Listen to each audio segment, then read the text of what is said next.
Iibig na. Sabi nga, tulala, laging wala sa sarili, nakatungangan, lumilipad ang isip, o marahil tulala dahil sa bigo sa pag-ibig. At nakitig sa kawalan, wala namang tinitingnan. O kaya tulala dahil sa walang pera. Nabanggit ko minsan na the eye can speak 1,000 words. Mga matang nangungusap na sabi na natin na a look convey unspoken message. Kumbaga may mensahe ang titig o kaya tingin na maaaring hindi ito nabanggit ng ating mga labi. So a simple look, tingin o titig can convey a variety of unspoken messages. At ang titig o tingin can also express varied emotions.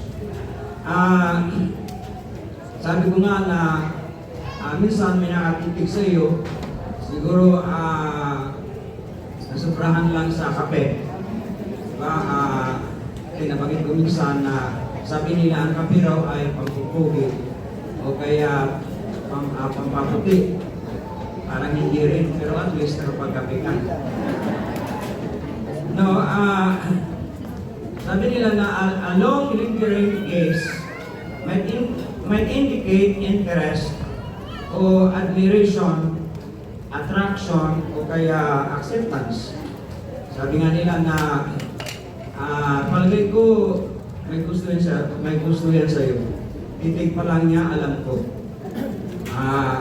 Yung iba naman ay nagkatinginan lang, nagkaitingan na. Then a warm, gentle look express kindness o empathy, a desire for a genuine connection with the other person. Kumbaga may titig na naghahanap na lalo pang makipag-kaibigan o lalo pang magkalapit kayo sa isa't isa and will have a deeper connection with each other. Mayroon namang stern o disapproving glare na it might indicate disapproval. Hindi lahat ng nakatitig sa iyo ay nagugupuhan sa iyo. At minsan na nakatitig sila dahil sa hindi nila mawari kung anong mukha meron.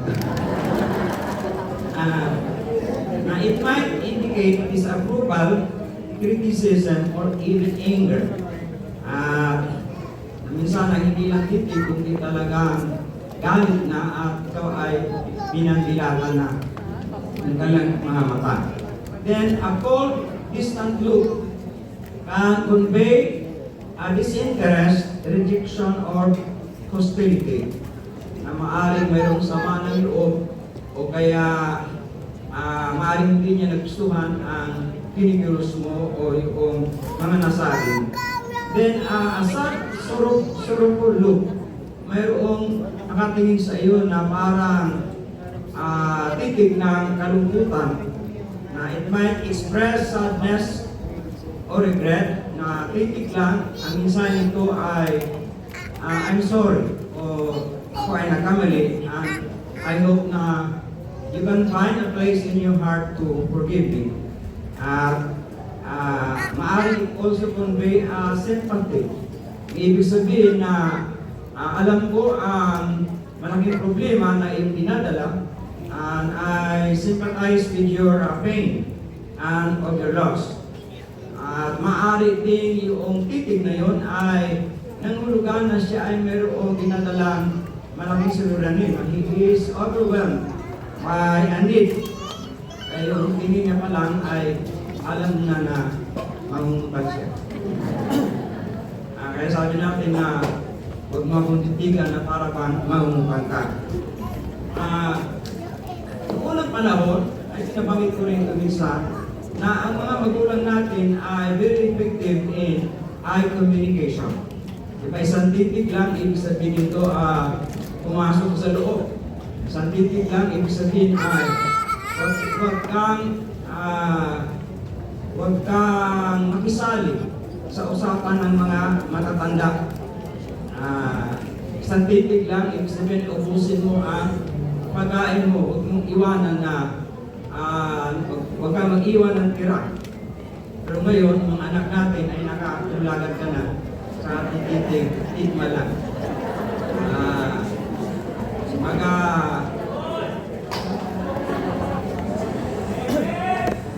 Hindi makuha sa isang tingin. Diba?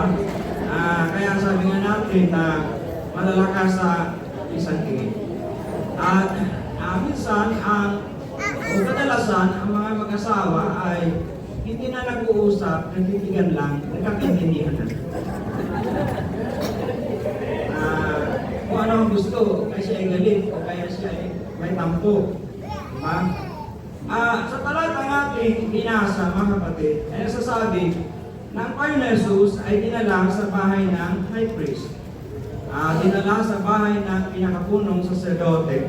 At ang sabi ng mga kasulatan na si Pedro ay sumunod ng malayuan. He followed afar off. At alam natin na noong, I think sa Matthew chapter 4 verse 18 and 19, na tinawag na ating Panginoon Jesus si Simon Pedro. Ang sabi niya, follow me and I will make you fishers of men. Nung tayo ay tinawag ng Panginoon na sumunod sa Kanya, ang nais ng Diyos na tayo sumunod sa Kanya ng malapitan at hindi malayuan. That we'll have to follow the Lord closely and not simply following Him afar off. At sa verse 55, ang mga tao ay nagsiga. Okay, they kindled a fire sa the midst of the hall, o kaya sa isang patio, kung saan ang mga tao ay sasama-samang nakitupo at kasama si Apostol Pedro. At may isang Bible scholars na nagsabi na kung tayo ay hindi sumusunod sa Panginoon ng malapitan at sumusunod tayo sa malayuan, maaaring tayo maghanap ng init na hindi sa paglilingkod sa Diyos, kundi ang init ng sanlibutan. At ang sabi nga na maaaring ang kasiyahan natin ay hindi yung ating paglilingkod sa Diyos at pag-ipaugnay sa Panginoon Jesus, kundi ang kasiyahan ang nagdudulot sa atin ng kasiyahan ay ang mga bagay na o kaya kalayawan ng sanlibutan. Amen. At habang si Pedro ay nakaupo doon, isang babae ang nakita sa kanya na nakaupo malapit sa apoy at sinabi niya, ang isang ito ay kasama niya. At sa verse 57, pinagkailan ni Pedro si Jesus, sinabi niya, babae, hindi ko siya kilala. Pagkalipas ng ilang sandali, may isa pang nakita sa kanya. Sinabi niya, ikaw ay kasama nila. Sinabi ni Pedro, Ginoo, hindi nila ako kasama. Then pagkalipas ng may isang oras, may isa pang mariing nagsalita. Sinabi niya, totoo, ang isang ito ay kasama niya dahil sa siya ay isang taga-Galilea. In sa verse 16, sinabi ni Pedro, Ginoo, hindi ko alam ang sinasabi mo. Habang siya nagsasalita pa, tumilaok ang tanda. Kakak, crew. At sa paglingon ng Panginoon, tinignan niya si Pedro. Meaning, Jesus Christ turned around and looked upon Peter. At nalaala ni Pedro ang salita ng Panginoon kung paano sinabi sa kanya, bago tumilaok ang tandang, 3 ulit mo akong ikakailan. Si Pedro, Peter went out. Sa paglabas ni Pedro, tumangi siya ng buong kapaitan. Sa isang pagkasalin ay tumangi si Pedro ng buong inam. Tumangi siya ng mainam. He wept bitterly. When Peter denied the Lord Jesus Christ 3 times, he simply looked upon Peter. He did not say a word, but that look conveyed so many unspoken messages. Sa tingin lang na ating Panginoon Jesus tatapwat, yun ay naglalaman ng maraming mensahe na naisip abot ng Panginoon Jesus kay Pedro. Maayong titig na yun ay nagpalaala kay Pedro sa kanyang mga pangako. Amen. Na malala natin sa sa John chapter 6, na 66 to 69, na maraming mga alagad ng Panginoon ang tumalikod at hindi na lumakad na kasama niya. Many of his disciples went back and walked no more with him. Ang sabi ng ating Panginoon Jesus sa 12, will you also go away? Sinabi ng Panginoon Jesus sa 12 alagad na kayo rin ba ay tatalikod? Kayo rin ba ay alis? Kayo rin ba ay ako rin ba ay iiwanan? Ang sabi ni Simon Pedro, Panginoon, saan kami paroroon? Whom shall we go? Nasa sa iyo ang salita ng buhay na walang hanggan. Whom shall we go? You have the words of eternal life. Kami ay sumasampalataya na ikaw ang Kristo, ang anak ng buhay na Diyos. And we believe and we are sure that thou art the Christ, the Son of the living God. Amen. Malala natin na minsan si Pedro, mga kapatid, ay nangako sa Panginoon. Ang sabi ng Panginoon na many shall be offended because of me. Si Pedro ay sumagot, though all men shall be offended, said unto him, though I should die with thee, yet will I not deny thee. Likewise also said all the disciples. Ano ang sabi ng Panginoon Jesus na marami ang matitisod dahil sa akin at sila ay tatalikod. Ang sabi ni Pedro, mga kapatid, na kahit na ako'y mamatay na kasama mo, hindi kita ipagkakaila. At ganun din ang sinabi ng ibang mga alagad. At ang mga pangako ito ni Apostol Pedro, mga kapatid, ay isang bold declaration of his unwavering loyalty to Jesus Christ. At ito ay expression, mga kapatid, na he will not be offended, he will not desert the Lord, he will not leave him, but he was committed to follow him even unto death. Na kanyang buhay inalaga na sumunod sa Panginoon kahit na nahulugan ng kamatayan. Pero ang sabi ng Panginoon, sa gabing ito, bago ang manok ay titilaw, ng 3 beses, ako ay iyong ipagkaila. This night, before the cock crow, thou shalt, bago titilaw ang manok, ako ay ipagkaila na ng 3 beses. Amen. At ito ay paalala sa bawat isa sa atin, mga kapatid, nang tayo ay unang nakilala sa Diyos. We made so many promises na tayo ay mayroong mga pangako sa Panginoon. In-express natin nung tayo nanalangin o sa altar ng dambana na tayo ay maglingkod sa Panginoon ng matapat. That we have to serve God faithfully. Come what may. Mayroong mga pagsubok, mayroong mga kapigatian, mayroong pag-uusig. Tayo nangako na we will continue to serve the Lord with unwavering loyalty. Amen. That we are committed to serve God as long as we live. Sabi natin, Panginoon, ako'y maglilingkod sa iyo habang ako ay nabubuhay. Na tayo susunod sa Panginoon hanggang sa kamatayan. Make that commitment. Mga kapatid, na sabi nga ni Pablo, if I live for the Lord. If I die for the Lord. If I live or die, it is for the Lord. Amen. Ang pangako natin ay kung tayo nabubuhay, ang ibibigay natin sa Panginoon ay kapurihan at kaluwalhatian at atin ding papurihan at kaluwalhatian, Panginoon, kahit na sa ating kamatayan. Buhay man o patay man, tayo mga kapatid, ang ating layunin ay ang Diyos ay mabigyan ng kapurihan. Amen. It means if we live, it's to honor the Lord. If we die, it is to honor the Lord. If we live or die, it is to honor the Lord. And how many times we have failed the Lord? Maraming beses na nabigo natin ang Panginoon. Sabi nga nila na promises simply are made sa Panginoon. Mga pangako natin, mga kapatid, hindi natin ay sa kutaparan. Tayo ay may mga pagkakataon na tayo hindi naging masunurin sa kautusan ng Panginoon. Amen. We have disobeyed God's word. How many times we have strayed from the ways of God? na tayo ay mga naligaw na landas at hindi tayo tumalakad sa landas ng Panginoon. How many times na tayo ay nabubuhay ng ating mga ginagawa, mga kapatid, ay hindi nakapagbibigay kalahatian sa Diyos. Amen. At maaaring nawa tayo magkaroon ng pangitain at magkaroon tayo ng na makita natin ang mukha ng Panginoon at ang kanyang titig, mga kapatid, ay magpalaala sa atin na tayo magbalik sa Panginoon upang ganapin ang ating mga pangako na hindi natin naisa katuparan. Amen. And that look, we speak of empathy or a genuine concern. Amen. When Peter denied the Lord, he looked upon him.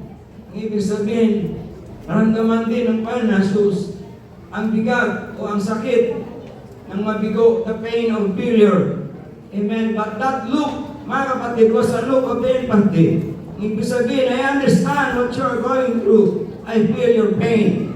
Amen. It was a look reminding Peter, mga kapatid, na sasabing, kung ikaw ay manangan lamang sa pamagitan ng iyong sariling kalakasan, mabibigo ka. If you will rely on your own strength, you will fail. But you can rely on the strength na ibibigay ko, na ang patuloy na pagtatagumpay sa paglilingkod sa Diyos ay hindi nakabase, mga kapatid, is not based on our own strength and abilities, but it depends on the power of God sa ating buhay. It depends on the power of the Holy Ghost sa ating mga buhay.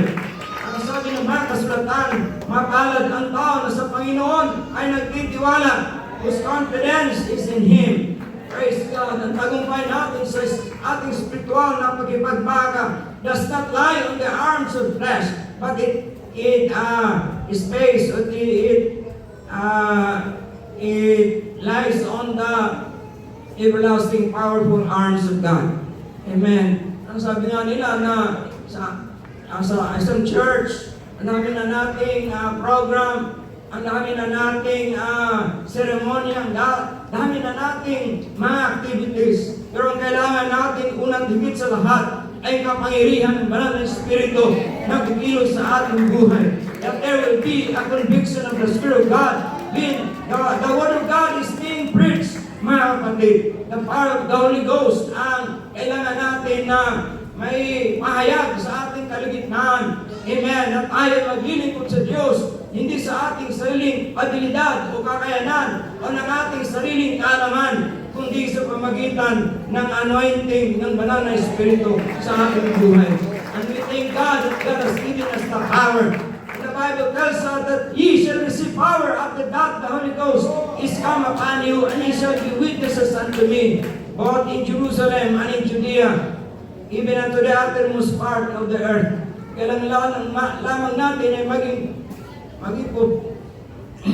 puspos lagi ng kanyang banal na Espiritu upang hindi natin maganap ang mga pita ng laman. Amen.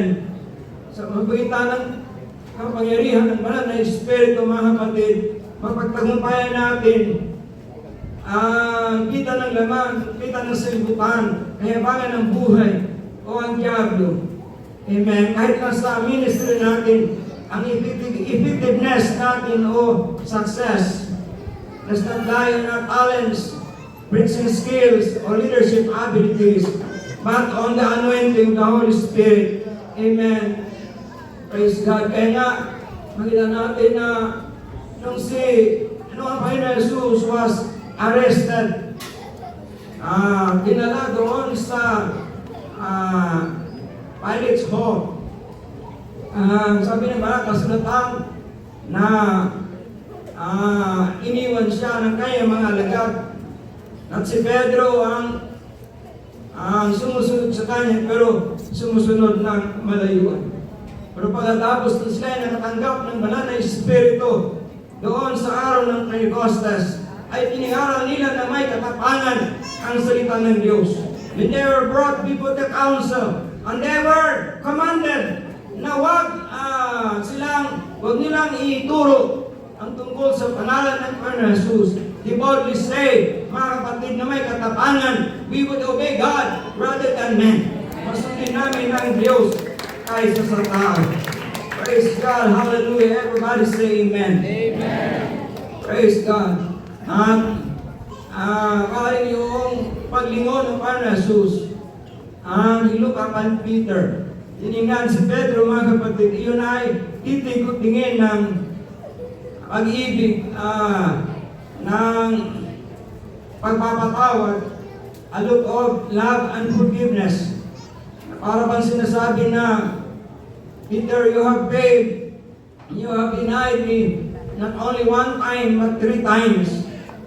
But let not this failure cause you to quit serving me.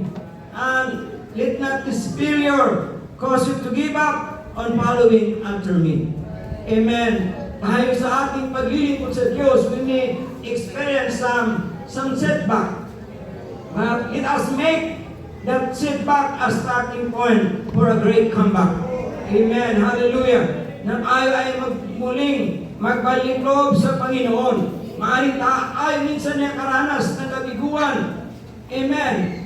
And sometimes the setback will strip us of our over self-confidence and our pride and make us humble. Na tayo ay hindi, hindi tayo maaaring magmayabang sa ating mga sarili. Tayo lamang ay maglagat ng ating pananalig sa kapangyarihan ng Panginoon. Amen. Praise God. Ang isang taong matuwid, mga kapatid, sabi ng mga kasulatan, maaaring siya mabuwal 7 beses, pero siya ay babangon muli. Amen. When we stumble, when we experience setback, sabihin natin sa Diablo, mga kapatid, rejoice not against me, mine enemy. When I fall, I shall arise again. Amen. Ako'y papahangon muli. Praise God, sapagkat ang pangako ng Panginoon na ako'y kayang hawakan sa pamitan ng kanyang kanang kamay ng katwiran. Amen. If I will fall, then God will lift me up with His right hand of righteousness. Depende, mga kapatid, sa atin magawa. It's not even based on our faithfulness. It's not based on our performance. Pero tayo inibig ng Panginoon sapagkat ang Diyos ay pag-ibig. Amen. Yun ang kanyang kalikasan. God loves us in spite of our failures, in spite of our weaknesses, in spite of our denials. Amen. At yung titig ng Panginoon kay Pedro ay titig na ng pagpapatawad. Amen. It was not a look of anger and condemnation, but a look of love and forgiveness. Amen. Ang 1 John chapter 1 verse 9 nagsasabing, if we will confess our sins, God is faithful and just to forgive us our sins and to cleanse us from all our unrighteousness. Amen. Ang sulat na ito ay hindi naka-address sa mga di manampalataya, kundi sa mga manampalataya.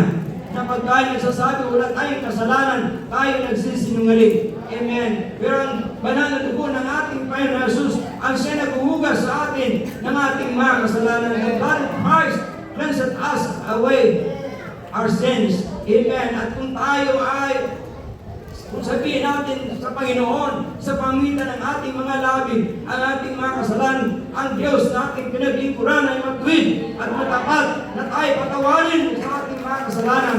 Linisin na tayo sa ating mga kalikuan. Amen. Ang Diyos natin, ang ating makalangit na Ama, ang katulad ng the father of the prodigal son, mga kapatid, umalis ang kanyang alibugang anak.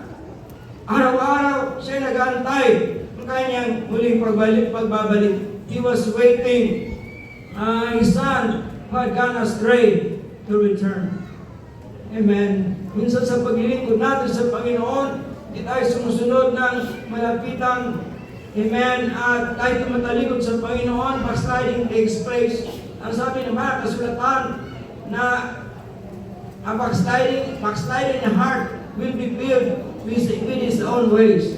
And Ang pagtalikod sa Panginoon ay nagsimula sa puso. Ang pag-ibig natin ay hindi na nakatuon sa Diyos, kundi ang pag-ibig natin ay nakatuon sa mga bagay sa liputan. But we have to set our affection on things above and not on things on the earth.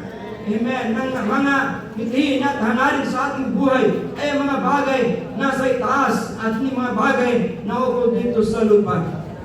Amen. At ang backsliding ay ang pagtalikod natin sa ating unang pag-ibig.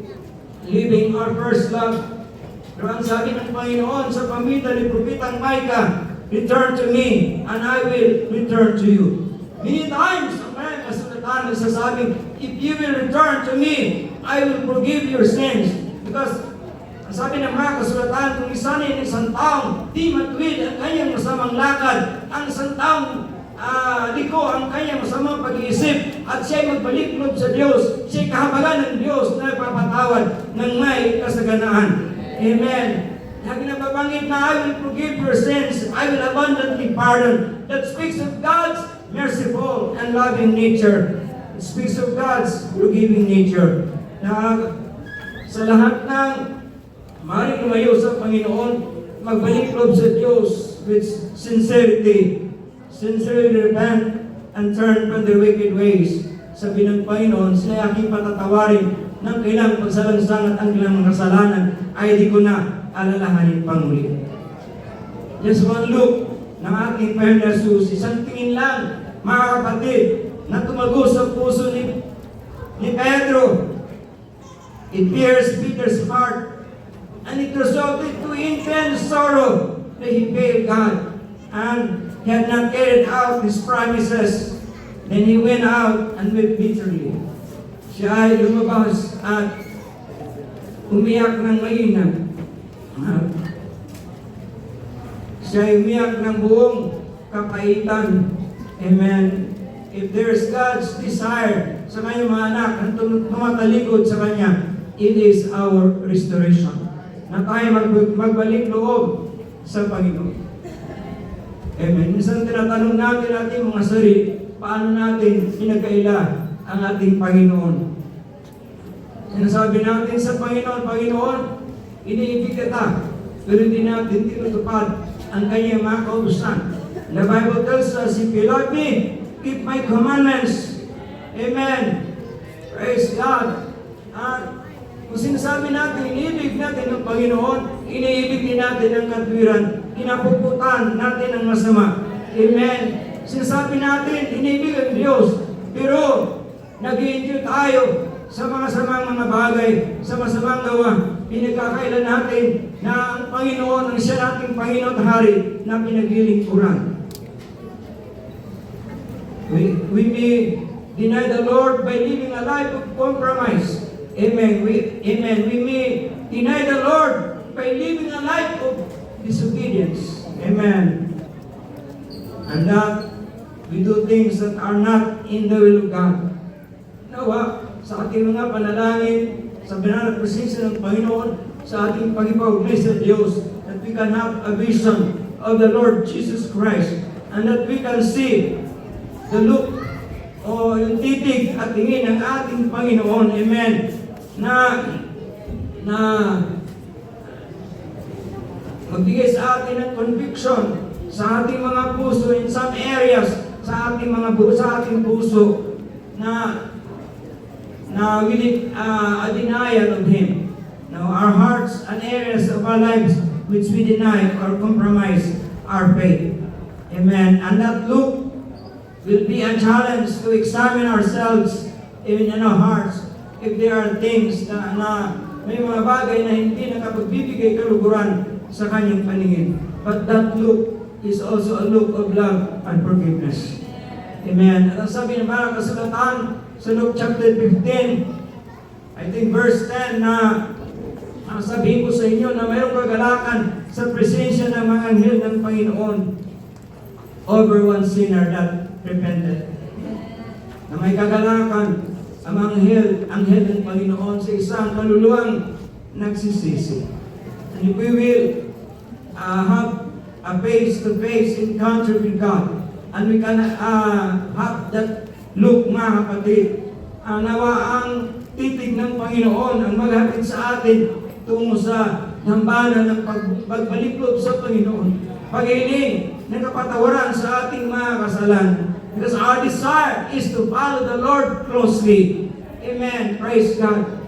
At mayroon nagsabi na it's possible for us to live as close to the Lord that we just could not live. Na malapit tayo nakipagnay sa Panginoon, that we enjoy the presence of God, that we enjoy, mga kapatid, sa mga ginagawa ng Panginoon sa atin. At nakita natin ang mga dakilang mga gawa ng Panginoon sa ating buhay na maranasan natin ng kabutihan at katapatan ng Panginoon sa buhay.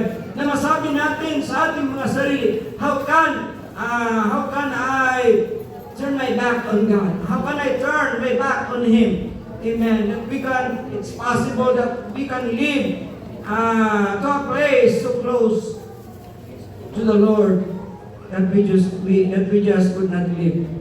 But there is also a possibility of getting so far away from God that we cross the bridge of no return. Amen. Tayo naniwala na maaaring kung tayo talaga ay lalayo sa Panginoon at magpapakalayo sa Panginoon, there will be a possibility that we will cross the bridge tungo sa apostasy. Christian life, kung naramdaman natin na tayo malayo sa Panginoon, sabi nga, tanong natin sa ating mga sarili, sino ang lumayo? Hindi ang Diyos ang lumayo, kundi tayo, mga kapatid. Praise God. Hallelujah. We should have to follow the Lord closely. Malapit ang pag-ipagnay sa Diyos. Na mayroong hangarin na patuloy na lumago sa salita ng Panginoon at lalago sa pagkilala natin at sa Panginoon Jesucristo at lalago sa Kanyang biyaya. Amen. Praise God. Hallelujah. Na naroon yung paglagak natin ng ating mga hangarin, mga kapatid, sa mga bagay na ukol sa Diyos at bagay ukol sa nagbibigay kasiyahan ng pangapitan ng ating laman. Amen. We should have to love God with all of our hearts, with all of our soul, and with all of our might. Amen. That we should not love the world, neither the things that are in the world. If any man love the world, the love of the Father is not in him. Amen. Ng ating pagkipagkaibigan sa Diyos at hindi sa sanlibutan, sapagkat ang pagkipagkaibigan sa sanlibutan ay pagkipag-alitan sa Diyos. Amen. Praise God na sa ating buhay patuloy natin ibigay ang ating mga katawan bilang haling buhay na banal at katanggap-tanggap sa Diyos na sa nating katampatang paglilingkod. At patuloy that we will not conform to this world, but be transformed by the renewing of our mind. Praise God. Na tayo ay patuloy na naghangad na mapaglingkod ng Panginoon ng may katampatan. Amen. Di lamang sa malaking mga bagay, kahit sa maliliit na mga bagay. Amen. That we acknowledge God for His guidance and direction, not only on big decision, kahit nasa maliliit na mga desisyon. Amen. Naroon lagi yung ating desire na tayo ay nasa presensya ng Panginoon. Amen. Hallelujah. Hindi po natin maaaring masabi na tayo naglilingkod sa Panginoon ng malapitan, na hindi tayo nanalangin, mga kapatid, hindi tayo dumadako sa bahay-sambahan, hindi tayo nagbabasa ng banal na kasulatan, hindi natin ina-apply ang salita ng Panginoon sa ating mga buhay. But if we would like to live as close to the Lord, mga kapatid, we should hunger and thirst after God. We should have to desire, mga kapatid, of the presence of the Lord as the heart panted after the water brooks, so that my soul thirsted after thee, O God. Ang patayan ng commitment, greater commitment to the word of God. Amen. Praise God. Hallelujah. Praise the Lord. Na tayo, mga kapatid, ay laging napag-ipagnay sa Panginoon. Amen. At kung tayo man ay mapawalay sa Panginoon minsan, na wag tayo makaranas muli, na ating makita, maaring figuratively, ang mukha ng Panginoon. Amen. We can have a vision of the Lord Jesus Christ, na isang tingin lang, isang titig lang, isang palahala lang, kagad tayo manumbalik sa Panginoon. Amen. that we will always come before the altar. Amen. And make everything right in the presence of God. Amen. Praise God. Na maaaring tayo ng pawalay sa Panginoon dahil sa ating mga kasalanan. Amen. Our sins separated us from God, na ang kanyang mukha ay natakpan ng ating mga kasalanan, na tayo ay hindi niya diringgin. But if we will come, mga kapatid, before the presence of God, and somehow ask for His divine forgiveness, amen, ang desire natin na Panginoon, ang hangarin ko ay malapitan pagsunod sa iyo. Amen. Praise God. Hallelujah. Somehow, nakila pa ang kakayagan ng kapangyarihan kalawatian ang aking maranasan.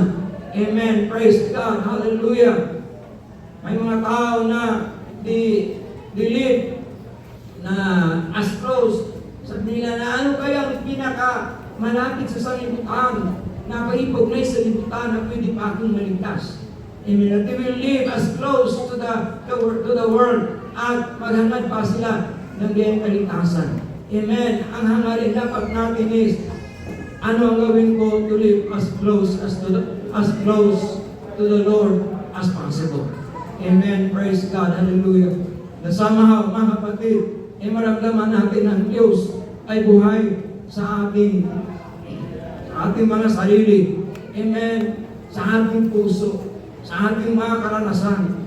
Amen. Praise God. Na sabi nga na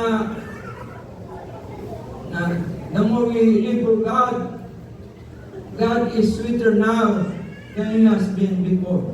Amen. Sapagkat kung hindi na natin naramdaman ang presensya ng Diyos, amen, at maaaring hindi na natin naramdaman, mga kapatid ng Diyos ay kumikilos sa ating mga buhay.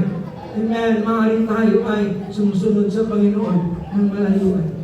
Amen. At nawa sa isang titig ng Panginoon, amen, that will bring conviction into our hearts. Amen. That we'll come before the altar and make everything right with Him. Amen. Na tayo magkaroon ng hangarin na mamuhay ng kabanalan. Sapagkat ang Diyos ay banal, ang hangarin niya na tayo magpakabanal sapagkat siyang Diyos na tumawag sa atin ay banal. And that we should be holy in all manner of our conversation. Praise God. Sa lahat ng pamamaraan ng pamumuhay, tayo maging banal sa pananalita, sa ating pag-iisip. Praise God. Sa ating kilos at sa ating mga gawa, sa ating mga lakad. Amen. That God, mga kapatid, ay hubugin pa tayo. Patuloy na pakahubugin ng Panginoon that will conform into His image, the image of the Son, of His Son, the Lord Jesus Christ. Amen. Ating titingnan ating mga sarili at ating panasus. Amen. We still have a long way to go na tayo maging katulad niyo. Pero ating tingnan ang ating mga nakaraan kung saan tayo ginuha ng Panginoon. God also has led us a long way, mga kapatid. Pero marami pang nais gawin ng Panginoon sa ating buhay upang tayo ay tunay na masabing malapitan ng ipagnay sa Panginoon at tayo kanyang gagamitin sa kanyang gawain sa dakila pang kamamaraan. Amen. Praise God. Hallelujah. At minsan may mga mananampalataya na matalikod sa Panginoon. Kumbaga, tinitigan na sila ng Panginoon. Pinabaliwala nila ang Panginoon. Makalaala ng Panginoon sa kanyang mga salita. Pinabaliwala nila ang mga palaala ng Panginoon. But somehow, mga kapatid, makuha tayo kahit na isang pamilya. Amen. Hindi ko na tayo na po ito ngayon. Praise the Lord. Thank you, Jesus.